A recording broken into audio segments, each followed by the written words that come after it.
اعوذ باللہ السمیع العلیم من الشیطان الرجیم من حمزہ ونفخہ ونفسہ بسم اللہ الرحمن الرحیم ربی یسر ولا تعسر وتمم بالخیر ربی زدنی علما لقد کفر الذین قالوا ان اللہ هو المسیح ابن مریم وقال المسیح یا بنی اسرائیل اعبدوا اللہ. اسرائیل اگر اس کو ملائیں نہیں اس کے ساتھ تو اعبدو پڑھیں گے، لیکن ملا دیجئے اسرائیل اعبدوا اللہ ربی و ربکم انہ من یشرک باللہ فقد حرم اللہ علیہ الجنۃ ومأواہ النار وما للظالمین من انصار. لقد کفر الذین قالوا ان اللہ ثالث ثلاثہ وما من الہ الا الہ واحد وإن لم ينتهوا عما يقولون ليمسن الذين كفروا منهم عذاب أليم أفلا يتوبون إلى الله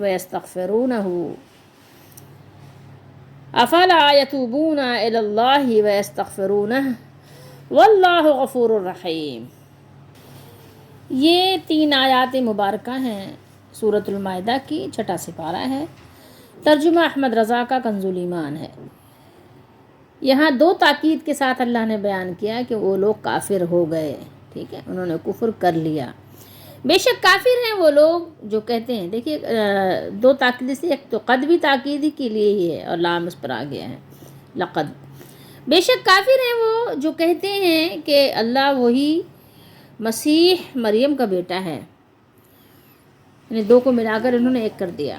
اور مسیح نے تو یہ کہا تھا اے بنی اسرائیل اللہ کی بندگی کرو. انہوں نے تو اس وقت یہ بات کہی تھی کہ جس وقت عمومی طور پر یہ تصور میں بھی نہیں آ سکتی بات کہ بچہ اتنا یعنی فصیح و بلیغ کلام کرے گا ماں کی گود میں، جبکہ وہ بالکل ہی یعنی نوزائیدہ بچے تھے، نومولود، نیو بورن بیبی جسے آپ کہتے ہیں، وہ تھے. اس وقت انہوں نے یہ بات کہی تھی کہ میں اللہ کا بندہ ہوں، اس وقت اقرار کیا تھا. اور مسیح نے تو یہ کہا تھا کہ اے بنی اسرائیل اللہ کی بندگی کرو جو میرا رب اور تمہارا رب ہے. بے شک جو اللہ کا شریک ٹھہرائے تو اللہ نے اس پر جنت حرام کر دی ہے. اس پر جنت کیا حرم اللہ نے حرام کر دی ہے. تاکید یہاں بھی آ گئی، دیکھیں فقط حرم اللہ. اور اس کا ٹھکانہ کیا ہے؟ اس کا ٹھکانہ آگ ہے، آگ، دوزخ ہے. اور ظالموں کا کوئی مددگار نہیں، یعنی ایسے لوگ ظالم ہیں جو اللہ کا شریک ٹھہراتے ہیں، وہ ظالم ہیں، وہ بہت بڑے ظالم ہیں. سب سے بڑا ظلم انہی کا ہے، اس کے علاوہ سارے ظلم جو ہے اس سے نیچے ہیں. مشرک جو ہے سب سے بڑا ظالم ہے. بے شک کافر ہیں وہ جو کہتے ہیں، یہاں بھی دیکھیے وہی بات ہے جو یہاں پر اوپر شروع ہوئی تھی آیت نمبر 72 سے، وہی آیت نمبر 73 سے بھی اسٹارٹ ہے اس کا.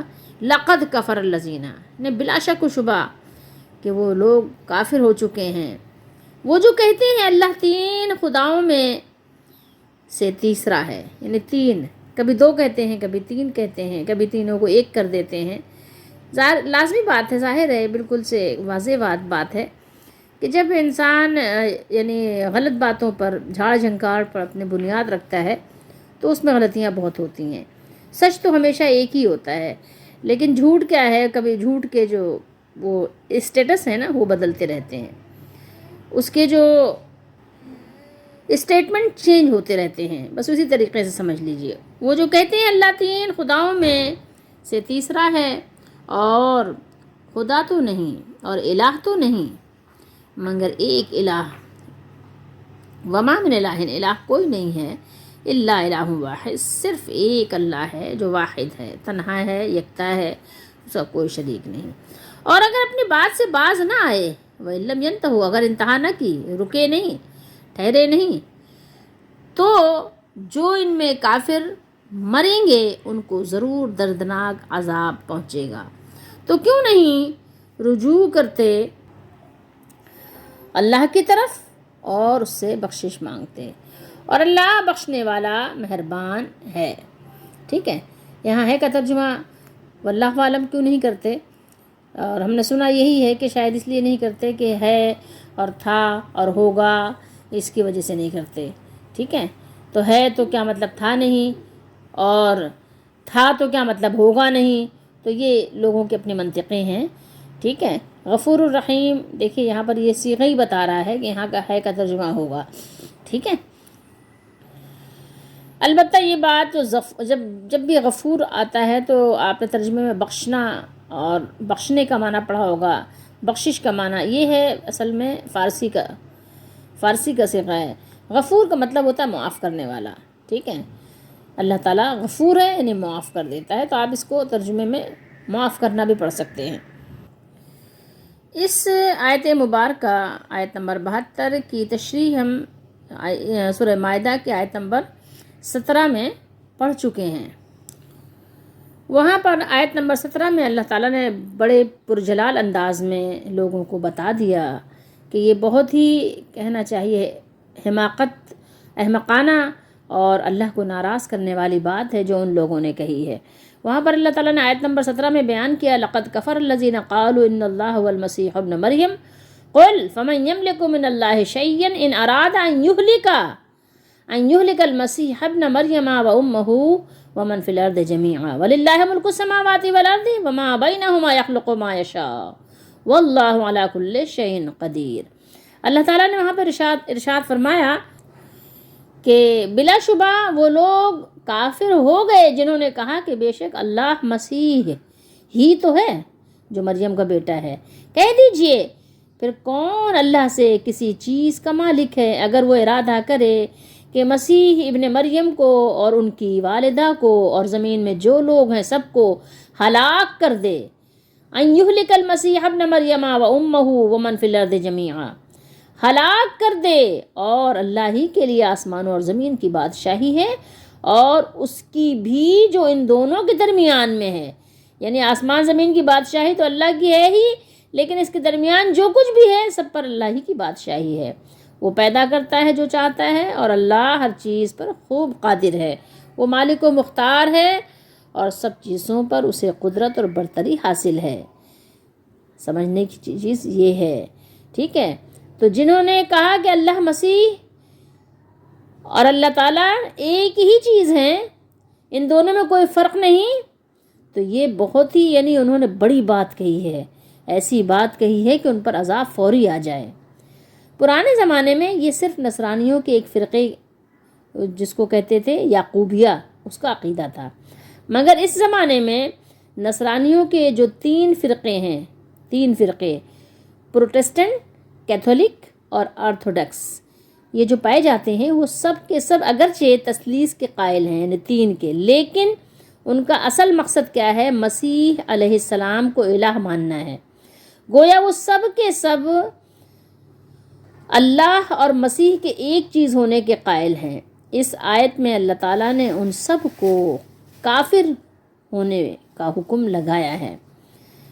تو اب آپ خود سوچ سکتے ہیں، غور کر سکتے ہیں کہ جو لوگ کلمہ پڑھ کے کہتے ہیں وہی جو مستوی عرش تھا خدا ہو کر اتر پڑا ہے مدینے میں مصطفیٰ ہو کر، ان کی یہ بات چاہے وہ کتنے بڑے صوفی ہو جائیں کیسے گوارا کی جا سکتی ہے؟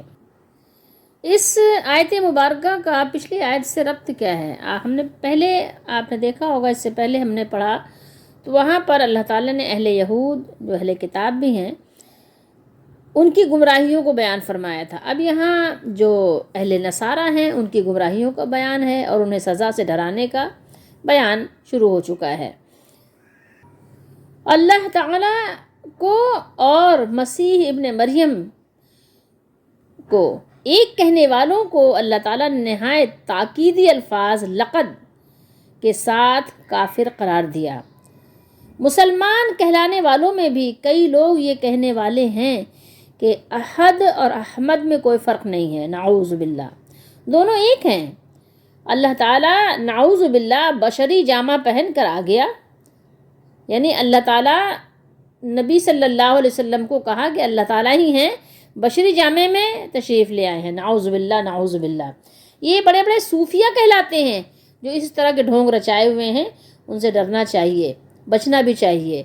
انہوں نے پتہ ہے کیا شریعت کا مذاق بنا لیا. کہتے ہیں ایک ہے شریعت پہلی سیڑھی، پھر کہتے ہیں طریقت ہے دوسری سیڑھی، پھر کہتے ہیں معرفت ہے تیسری سیڑھی، پھر کہتے ہیں حقیقت ہے چوتھی، یعنی وہ آخری منزل کہتے ہیں. نعوذ باللہ استغفر اللہ. تو شریعت کا مذاق اڑایا. نبی کریم صلی اللہ علیہ وسلم کی تعلیمات میں یہ ہے شریعت، طریقت، حقیقت، معرفت. پتہ نہیں کہاں سے کیا کیا علم غلم پتہ نہیں لے آیا، اس کو پتہ دین کا حصہ بنا دیا اور کہتے یہ صوفیوں کی جماعت ہے، یہ صوفی بن گئے.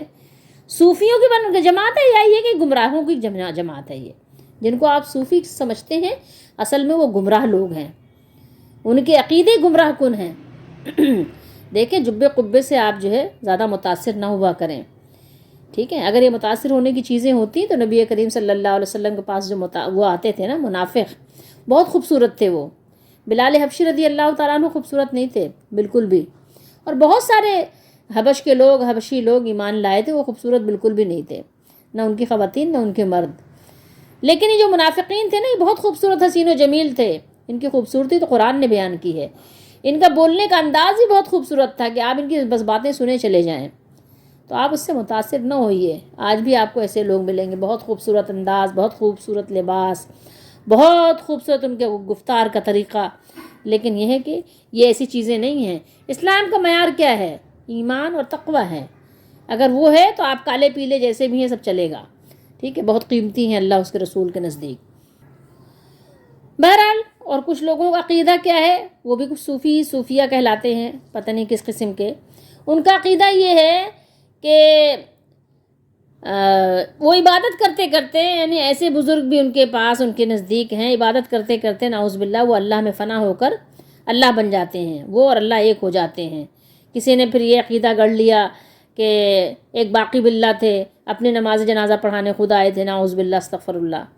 مطلب آپ سوچ سکتے ہیں کہ کیسے احمق لوگ ہیں جو ان کی باتوں کو مان بھی لیتے ہیں. قرآن و حدیث کے خلاف یہ باتیں ماننے کے لائق ہی نہیں ہیں. ان کو تو فوراً آپ ردی کی ٹوکری میں ڈال دیں ایک لمحے کے اندر. اگر اللہ کی عبادت کرتے کرتے نعوذ باللہ کوئی اللہ بن جاتا ہے، انا للہ و انا الیہ راجعون، تو پھر تمام صحابہ کو نعوذ باللہ آپ مان لیں. کیا صحابہ کرام سے بڑھ کر بھی کیا کسی نے اللہ اللہ کیا کیا؟ انہوں نے تو اپنا تن من دھن سبھی کچھ قربان کر دیا تھا. تو کچھ صوفیہ نے گمراہ قسم کے ان لوگوں نے عقیدہ رکھا کہ بزرگوں نے عبادت کرتے کرتے کیا ہوا کہ وہ اللہ میں فنا ہو کر وہ اور اللہ ایک ہو گئے. اور کچھ نے یہ عقیدہ رکھا کہ انہوں نے اتنی عبادت کی کہ اللہ تعالیٰ ان میں اتر آیا. تو پہلا عقیدہ آپ کیا کہیں گے؟ اس کو اتحاد کہتے ہیں. دوسرا عقیدہ کیا ہے؟ حلول کہلاتا ہے. اور یہ دونوں چیزوں سے اللہ پاک ہے، منزہ ہے، اور اللہ تعالیٰ سبحان اور قدوس ہے. جب عیسیٰ علیہ السلام جیسی مقبول ہستی اللہ کی بارگاہ میں مقرب ہستی، معزز ہستی کو اگر آپ الہ کے طور پر قبول کر لیں، نعوذ باللہ استغفر اللہ، تو وہ کافر ہو جائیں. قرآن ان کے کفر کا اعلان کرے. اتنی بڑی ہستی کو اگر آپ اللہ کا بندہ ماننے کے بجائے اللہ ہی کی طرح ماننے لگ جائیں کہ ان میں اللہ حلول کر گیا یا وہ اللہ بن گئے، ٹھیک ہے، یا وہ اور اللہ ایک ہی ہیں، کوئی ایسی بات نہیں ہے، تو اگر وہ لوگ کافر ہیں، یہ کہنے والے کافر ہیں، تو جان لو کہ یہ نام نہاد جو کلمہ پڑھنے والے اپنے آپ کو مسلمان کہتے ہیں اور ایسا عقیدہ رکھتے ہیں اپنے بزرگوں کے متعلق، اپنے صوفیہ کے متعلق، تو یہ بھی کافر ہیں. ٹھیک ہے کہ نہ تو حلول کا اور نہ ہی اتحاد کا، دونوں ہی عقیدہ آپ نہیں رکھ سکتے، دونوں ہی عقیدہ کفر ہے. ٹھیک ہے. ہندوؤں کا عقیدہ کیا ہے کہ جب وہ پتھر تھا تو پتھر تھا، جب انہوں نے بت بنایا تو اس میں اللہ تعالیٰ حلول کر گیا. ایسے ہی آپ بھی کہتے ہو ایک زمین ہے تو زمین ہے، جب اپنے بزرگ کو دفن کیا تو وہ بزرگ کی جگہ، ہر جگہ جو ہے نا وہ برکت ہو گئی. وہاں کی مٹی، وہاں کا پانی، وہاں کی دھول، وہاں کا در دیوار، سب کچھ وہاں بابرکت ہو گیا. وہاں کی چائے بنے تو وہ بھی برکت والے نعوذ باللہ ہو گئی. تو اسی طریقے سے آپ سمجھ لیجئے کہ جب وہ غلط ہیں تو آپ بھی غلط ہیں. عیسیٰ علیہ السلام کی تعلیمات بھی اور عیسیٰ علیہ السلام کا عقیدہ بھی اللہ نے بیان کر دیا کہ عیسیٰ علیہ السلام نے تو ہمیشہ اپنے آپ کو اللہ کا بندہ کہا. جب پیدا ہوئے تو دنیا میں آنے کے بعد بچپن ہی میں ان کی زبان سے یہی نکلا انی عبداللہ. یقیناً میں اللہ کا بندہ ہوں. اور لوگوں کو بھی اسی وقت فرمایا وَإِنَّ اللَّهَ رَبِّي وَرَبُّكُمْ فَاعْبُدُوهُ. یقیناً اللہ ہی میرا رب اور تمہارا رب ہے. یہاں ہے ربی و ربکم، اور سورہ مریم میں ہے ربی و ربکم. سورہ مریم میں عیسیٰ علیہ السلام نے فرمایا انی عبداللہ آتانی الکتاب وجعلنی نبیہ. اللہ نے وہاں پر آپ کا یہ جو قول ہے وہاں ذکر فرمایا ہے. فرمایا وَأَنَّ اللَّهَ رَبِّي وَرَبُّكُمْ فَاعْبُدُوهُ هَذَا صِرَاطٌ مُسْتَقِيمٌ. فرمایا کہ بے شک میں اللہ کا بندہ ہوں، اس نے مجھے کتاب دی ہے اور مجھے نبی بنایا ہے، اور بے شک اللہ ہی میرا اور تمہارا رب ہے، لہٰذا تم اسی کی عبادت کرو، یہی سیدھا راستہ ہے. یہی بات عیسیٰ علیہ السلام نے ماں کی گود میں بیان کی، اور یہی بات آپ نے اپنے نبوت کے زمانے میں جب آپ اپنی جوانی میں تھے تو اس وقت بھی یہی بات بیان فرمائی کہ رب تعالیٰ وحدہ لا شریک ہے، اس کا کوئی شریک نہیں ہے، اور اس نے اپنی عبادت کا ہی حکم دیا ہے، بس اس کے علاوہ اور نہیں ہے. لیکن اللہ تعالیٰ نے بیان کیا کہ وہ باز نہیں آئے. ان میں بھی بہت سارے فرقے ہیں. ملکیہ ایک فرقہ ہے، یعقوبیہ ہے، نستوریہ ہے، لیکن اللہ نے ان سب کو کافر قرار دیا. اور جو کوئی اللہ کی بات نہیں مانے گا، اللہ تعالیٰ کا شریک ٹھہرائے گا، اللہ کے ساتھ کسی کو شریک کرے گا، چاہے وہ تھوڑا سا ہو چاہے زیادہ ہو، چاہے وہ ایک ذرے کے برابر ہی کسی کو شرکت میں شامل کر دے. مثال کے طور پر جیسے کہ آپ نے کسی بھی کاروبار میں کسی کا 1 کروڑ روپیہ لگایا اور کسی کا 1 پیسہ لگا دیا، تو 1 پیسے والا بھی حالانکہ اس سے کچھ بندہ بناتا نہیں 1 پیسے سے، لیکن آپ نے شریک تو کر دیا. 1 کروڑ کے ساتھ 1 پیسہ بھی کسی اور کا ہے نا. تو بس اسی طریقے سے سمجھ لیجیے، اس سے کچھ ہونا ہوانا نہیں ہے، لیکن بہرحال مشرک ہو جانا ہے. نعوذ باللہ، اللہ تعالیٰ ہم سب کو بچائے کہ آپ نے 1 ذرے کے برابر بھی 1 پیسہ یا 1 ذرہ جو مائکروسکوپ سے بھی مشکل سے نظر آئے اتنا بھی آپ نے شریک نہیں ٹھہرانا اللہ تعالیٰ کا. لیکن جس نے ایسا کر لیا تو اللہ تعالیٰ نے کیا فرمایا فقد حرم اللہ علیہ الجنت ومأواہ النار. تو یقیناً اللہ تعالیٰ نے اس پر جنت کو حرام کر دیا ہے اور اس کا ٹھکانہ دوزخ ہے. اللہ نے ان کے لیے جہنم کو واجب اور جنت کو حرام قرار دے دیا ہے.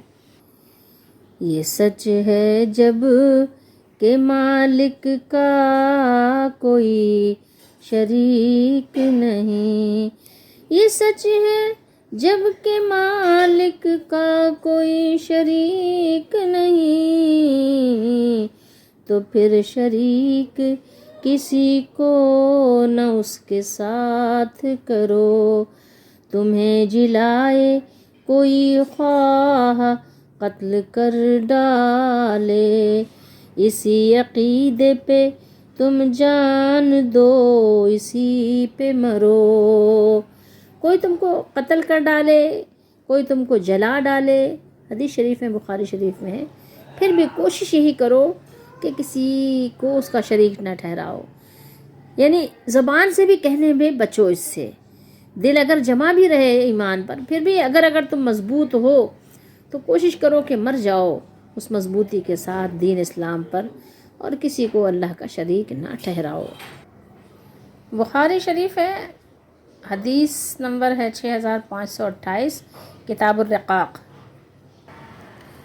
اس میں اللہ کے نبی صلی اللہ علیہ وآلہ وسلم نے ارشاد فرمایا ان الجنت لا يدخلها الا نفس مسلمۃ. اور مسلم شریف میں الفاظ ہیں مؤمنۃ. یہ حدیث شریف مسلم شریف میں بھی ہے. تو آپ یہاں پر خود دیکھ سکتے ہیں کہ اللہ کے نبی صلی اللہ علیہ وسلم نے فرمایا کہ جنت میں کوئی بھی داخل نہیں ہوگا سوائے وہ جان جو مسلمان ہو، جس کا دل اور زبان سب کچھ مسلمان ہو، جس کا عمل مسلمان ہو، ٹھیک ہے، جو مومن ہو. یعنی مومن اور مسلم کے علاوہ جنت میں کوئی بھی داخل نہیں ہوگا الا نفس مسلمہ. اور جس نے شرک کیا وہ ظالم ہے، اور ظالموں کا کوئی بھی مددگار نہیں ہوگا. کسی کی مدد کو اللہ تعالیٰ اس کے لیے پسند نہیں کریں گے، نہ ہی اس کی مدد کے لیے کسی کو مقرر کریں گے. تو قیامت کے دن مشرکوں کا نہ کوئی حامی ہوگا حمایت کرنے والا، نہ کوئی ناصر ہوگا مدد کرنے والا، اور نہ ان کو کوئی عذاب سے بچا سکے گا. اب غور کیجئے ثالث و ثلاثہ پہ. یہاں پر یہ بھی بات قابل غور ہے کہ اللہ تعالیٰ کو تین میں سے تیسرا قرار دینے والے بھی کافر ہو گئے، جبکہ الہ تو ایک ہی ہے، ٹھیک ہے۔ اب خواہ وہ تین کہیں، تین جیسے کہتے ہیں نا، کچھ لوگوں کا عقیدہ ہے ان میں کہ باپ، بیٹا اور روح القدس، یعنی ان کو الگ الگ خدا یا الہ قرار دیا ہوا ہے، ٹھیک ہے۔ اور بعضوں نے کہا کہ یہ تین الگ الگ نہیں ہیں، بلکہ یہ تین مل کر ایک ہی الہ ہیں، ٹھیک ہے۔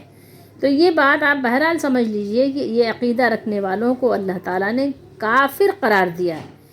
پھر نیکی کا لبادہ اوڑھ کر بہت سے وہ لوگ جو کلمہ بھی پڑھتے ہیں، کلمے کا اقرار بھی کرتے ہیں، لیکن شرک بھی پھیلا رہے ہیں، تو وہ لوگ نیکی کا لبادہ اوڑھ کر جو شرک پھیلا رہے ہیں، شرک پھیلانے والے وہ ظالم ہیں، جو یہ کہیں کہ آپ نے دیکھا ہوگا کچھ صوفیہ کی ایسی کتابیں ہیں جس میں یہ بات لکھی ہوئی ہے کہ ہر چیز نعوذ باللہ خدا ہے، یعنی کوئی اور وجود ہے ہی نہیں۔ وہ قائل ہے کس کے؟ وحدت الوجود کے قائل ہیں، ہر چیز کو کہتے ہیں کہ یہ خدا ہے، ہر چیز، عورتوں کو نعوذ باللہ، یعنی خالق اور مخلوق کا کوئی فرق ہی نہیں رہ گیا۔ آپ نے سنا ہوگا کہ شاید بہت سے لوگ بے خیالی میں شاید نہ سمجھتے ہوئے یا واللہ عالم سمجھتے ہوئے پڑھتے ہیں لا موجودہ الا اللہ، کہ کوئی چیز موجود نہیں ہے سوائے اللہ کے، یعنی ہر چیز اللہ ہے۔ سمجھ رہے ہیں آپ بات کو؟ یہ بات آپ سمجھنے کی کوشش کریں۔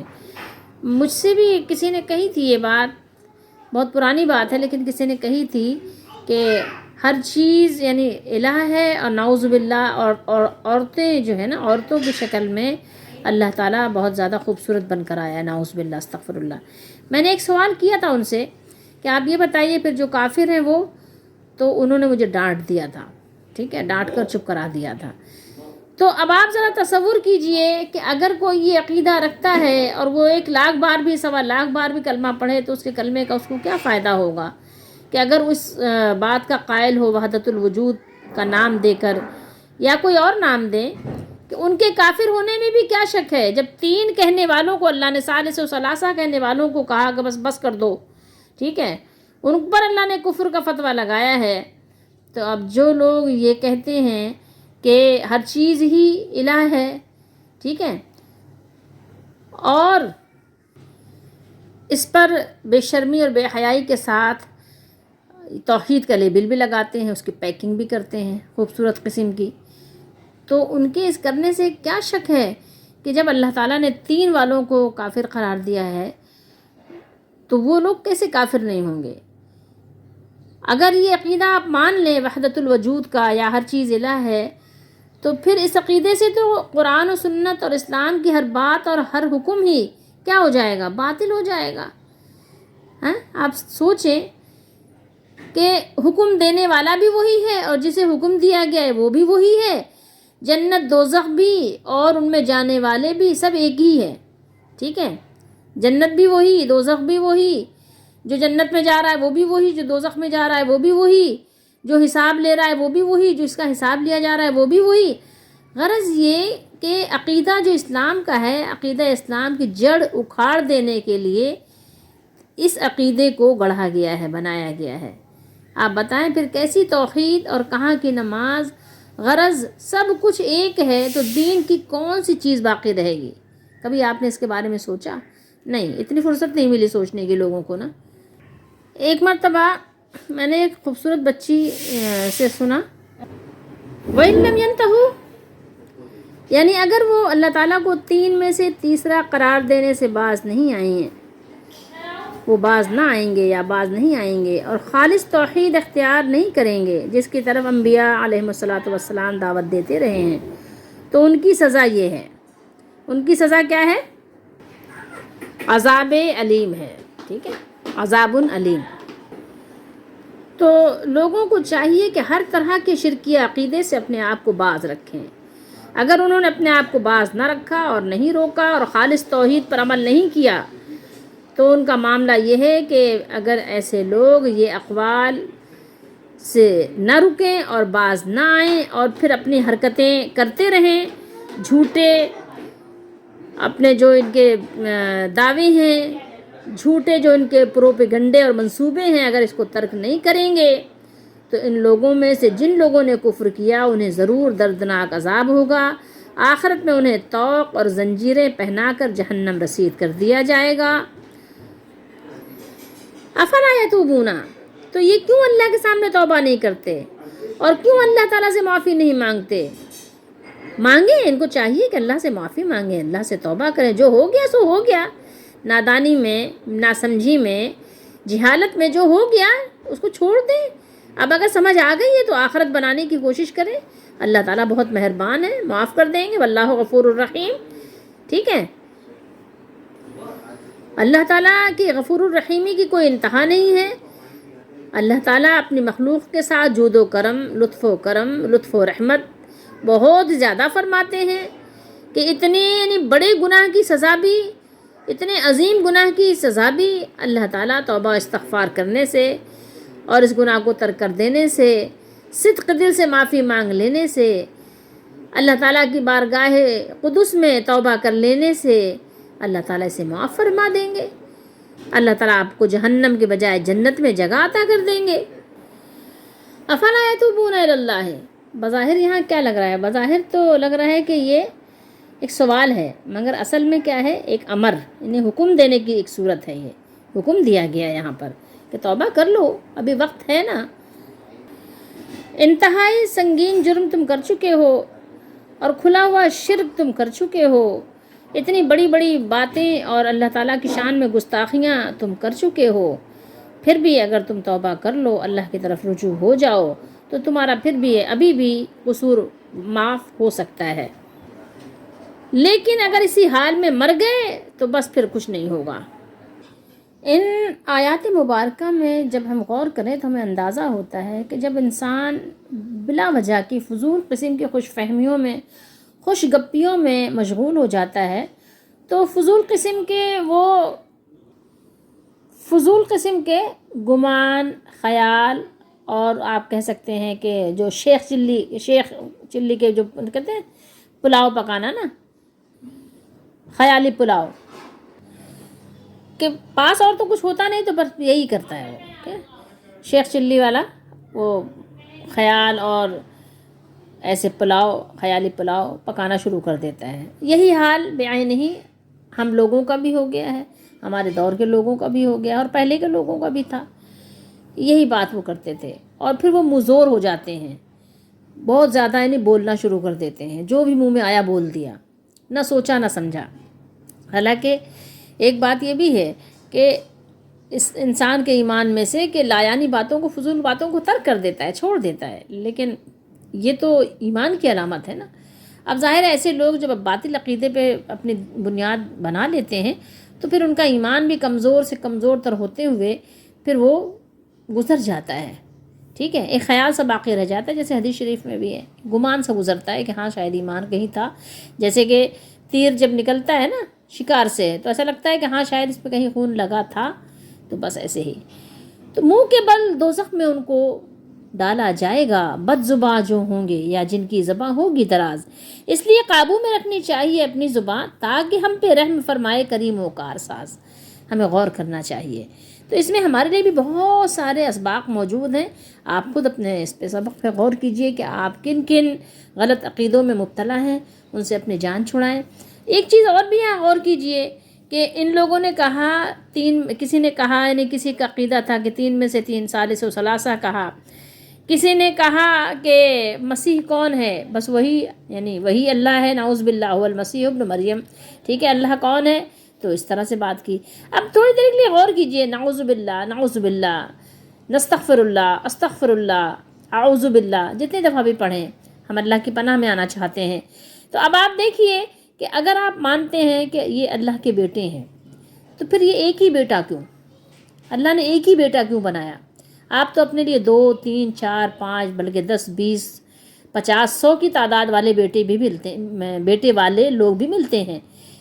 ایسے لوگ بھی آپ کو ملیں گے نا کہ جنہوں نے کئی شادیاں کی اور ان کے 100 بیٹے بھی ہوئے، کسی کے 50 بیٹا، 10 بیٹا، 4، 5 بیٹے۔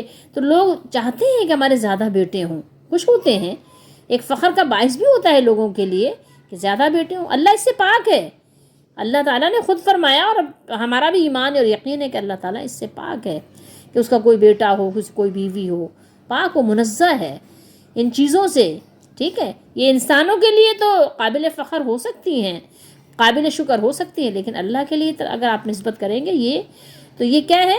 تو پھر یہ بے ادبی ہوگی، گستاخی ہوگی، عیب ہوگی، اور اللہ تعالیٰ عیب سے پاک ہے، منزہ ہے، مبرہ ہے. تو اب غور کیجئے کہ اگر آپ نعوذ باللہ استغفر اللہ آپ یہ کہتے ہیں کہ اللہ کا بیٹا، تو ایک ہی بیٹا کیوں پھر؟ اللہ نے ایک ہی بیٹا بنایا، اور بیٹا بنایا تو پوتا کیوں نہیں پھر؟ کوئی پوتا تو نہیں ہے. عیسیٰ علیہ السلام تو ابھی اٹھا لیے گئے ہیں، عیسیٰ علیہ السلام نے تو شادی ہی نہیں کی ابھی. تو اللہ کا بیٹا ہو اور وہ بھی مطلب اکلوتا ہی ہو جو کہ مالک و مختار ہے. اللہ تعالیٰ سبھی کا عقیدہ ہے جو چاہے کرے، جو چاہے کرے، بادشاہ ہے، قادر مطلق ہے، کسی سے پوچھنے کی اجازت نہیں ہے، وہ سب سے پوچھے گا، اس سے سوال نہیں کیا جائے گا. تو پھر آپ نے اللہ کا ایک ہی بیٹا مانا، نعوذ باللہ استغفر اللہ، اتنی کنجوسی. اللہ پاک ہے. وہی بات ہے نا کہ جب آپ فضول عقیدے اپنے گھر سے بناتے ہیں تو پھر کہیں نہ کہیں جھول تو رہ ہی جاتا ہے. سوچیے تھوڑی دیر کے لیے، غور کیجئے. ٹھیک ہے، آپ کا بیٹا ہوتا ہے تو آپ شادی کرتے ہیں، شادی کر کے خوش ہوتے ہیں، پھر بیٹوں کے ہاں بچے آتے ہیں تو آپ خوش ہوتے ہیں. نعوذ باللہ، یعنی فضول قسم کے عقیدے. اللہ پاک ہے. قل هو اللہ احد اللہ الصمد لم یلد ولم یولد ولم یکن لہ کفوا احد. اس کا کوئی کفو بھی نہیں ہے، اس کا کوئی بیٹا بھی نہیں ہے، اس کا کوئی باپ بھی نہیں ہے. ٹھیک ہے. اللہ تعالی ہم سب کو قرآن مجید کو سمجھنے کی توفیق دے اور اپنے عقیدے کو قرآن کے مطابق، سنت کے مطابق، صحابہ کرام کے فہم کے مطابق اپنے عقیدے کو بنانے کی، اس پر عمل کرنے کی، اسی کے مطابق لوگوں کو پیغام پہنچانے کی توفیق عطا فرمائے. اللہ ہم سب کی دستگیری فرمائے اور ہمیں ہر طرح کے شرک سے پاک کرے.